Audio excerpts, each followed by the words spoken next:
SSC ও সমমান পরীক্ষার ফলাফল আনুষ্ঠানিকভাবে ঘোষণা করা হয়েছে। এবছর 11 বোর্ডের পাশের হার ৬২.25%। শতভাগ পাশ করেছে ৬৬৯ শিক্ষা প্রতিষ্ঠানে, ৩১২ প্রতিষ্ঠানে কেউ পাশ করেনি।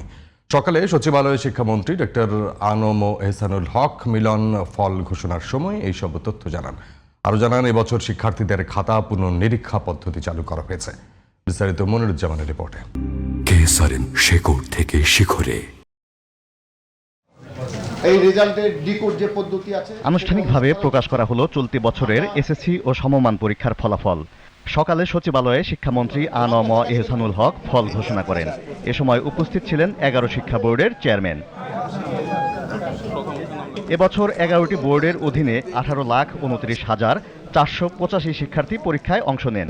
এর মধ্যে 11,38,877 জন পাশ করেন। গত বছরের তুলনায় এবছর পাশের হার কমেছে। পাশের হার হয়েছে 62.25। জিপিএ প্লাস পেয়েছে 1,16,676 জন।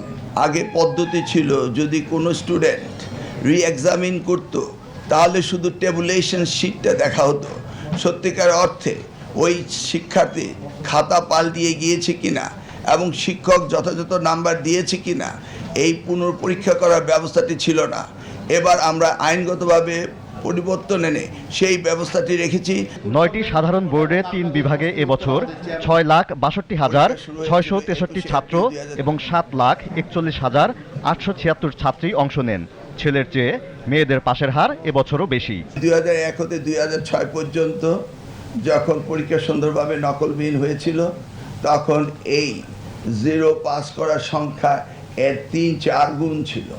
সেটা ক্রমান্বয়ে কমে এসছে এবং সেই ব্যবস্থাগুলো আমরা অতীতেও নিয়েছি, বর্তমানেও নিব ইনশাআল্লাহ। এবছর পাশের হার কমলেও বেড়েছে পাশ না করা শিক্ষা প্রতিষ্ঠানের সংখ্যা। গত বছর 134 প্রতিষ্ঠানে কেউ পাশ না করলেও এবার সে সংখ্যা 312।